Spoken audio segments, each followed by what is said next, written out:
And Meghan Markle, their $100 million Netflix deal is reportedly having trouble because of the Hollywood writers' strike.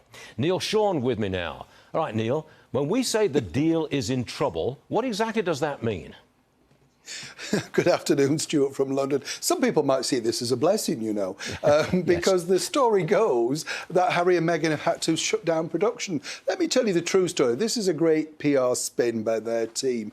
They don't have anything in production. They're talking about doing something in Africa with Prince Harry, which sounds as dull as it sounds as it could be. And then, of course, Pearl was binned by Netflix, so that went nowhere, even with the inclusion of David Furnish and Sir Elton John.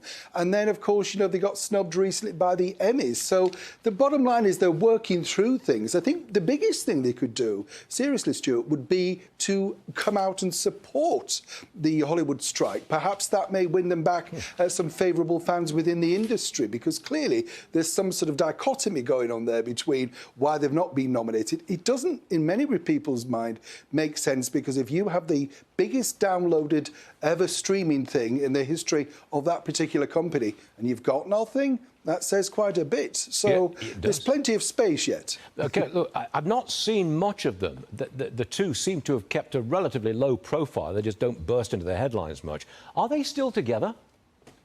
Oh, yes, very much together, because need to be. I mean, what is interesting, you say you don't see much. What you've seen over the last, say, 3 months are 10 very strategic PR spins, normally with Meghan. You know, the hiking just before the coronation. We saw the thing at the farmer's market last week where she went in, no dogs allowed, but went in with the dog. It's all there to just detract. That was literally set up to detract away from Catherine at Wimbledon. You know, it's a very clever marketing ploy that they come up with. Kate Middleton, she absolutely stole the show at Wimbledon. And she met the stars, Djokovic and Alcaraz. She just won hands down, it seemed to me. Do you think Meghan Markle is jealous? Do you know, a lot of people say that, and let's be honest, you know, they're both very good-looking ladies. There's no disputing that. But I think, you know, the problem is, I think one of them thought they could go away and take the crown, but there can only be one crown, and the crown belongs to the future Queen of England. I mean, as you rightly said, Stuart, at Wimbledon, people were absolutely in awe. Brad Pitt, you know, was colouring up. He was a little bit shy to go and approach to even speak. There was this big debate about whether, you know, people should stand up and that sort of stuff, and bow, you know, the players coming onto court and all that.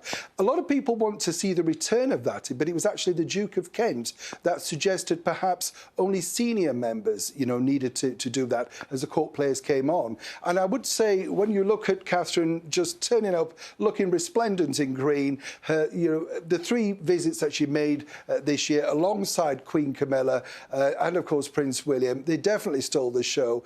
But I think more than that, there is this sort of jealousy for front covers, not from Catherine, I might point out, but you can feel it from Meghan Markle, a lady who lives in the Norma Desmond mode, I would say.